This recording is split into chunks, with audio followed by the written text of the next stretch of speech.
Hospital වලින් බෙහෙත් කරා. ඊට පස්සේ මෙතන අපි දන්නේ නැතුව හිටියේ. ඇත්තරම. ඊට පස්සේ හොස්පිටල් වලින් කරා ලේසර් කරලා විදලා ඔක්කොම කරලා තියෙන ඇස් වලට. එහෙනම් ඒ තැන් වල අර තිබ්බ පෙනුමත් නැතු වුණා.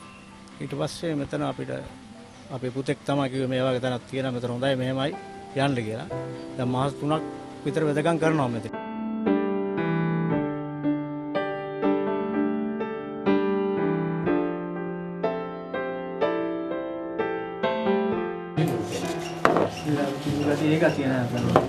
ඒ තදේම ලේසර් කිරණට ඉෂ්නාවෙන් මැරලා තිබුණොත් තමයි කල් යන්නේ.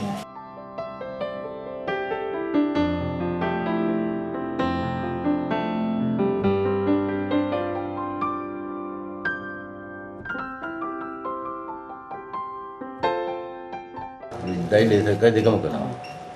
ඒක තමයි එහෙම සමහර වෙලාවල් වලට එහෙම අයට ටිකක් කල් යනවා. මේ සමහර අයට පාරෙන් දෙකෙන් වෙනවා. ඒක ඉතින් අර බලපෑම් මත තමයි තියෙන ස්නායු වල තත්ත්වය මත. ආඳුරු ආපු ගමන් ඇස් දෙක දිහා බැලුවා. බලලා කිව්වා ලේසර් කරලා තියෙන කියලා. මම කොහොම පන්දන ලේසර් කරලා තියෙන කියලා. ඊට පස්සේ ආඳුරු කිව්වා ලේසර් කරේ නැත්තම් ඔයාම මෙතෙන්ට දෙපාරක් ගෙන්නන්න නැහැ කිව්වා. එහෙනම් ලේසර් කරපු හින්දා ටිකක් ගන්න අමාරුලු. ඒ කියන්නේ අර මේ අර කිරණක් අල්ලන එකේ නිකන් මේ ස්නායු පිච්චිලා වගේ නවලු. ඊට පස්සේ අපේ ආඳුරු කිව්වා ටික කාලයක් යනවා මම පෙනුම අරන් දෙන්නම් කියලා. දැන් ඉතින් අර ඇස් මගේ නිකන් බර වෙලා ඔය ගතිය තිබ්බේ ඒ ගතිය දැන් සෑහළුයි. ඇස් නිකන් එහෙම නැහැ. මේ මම හිතනවා පෙනීම එයි කියලා.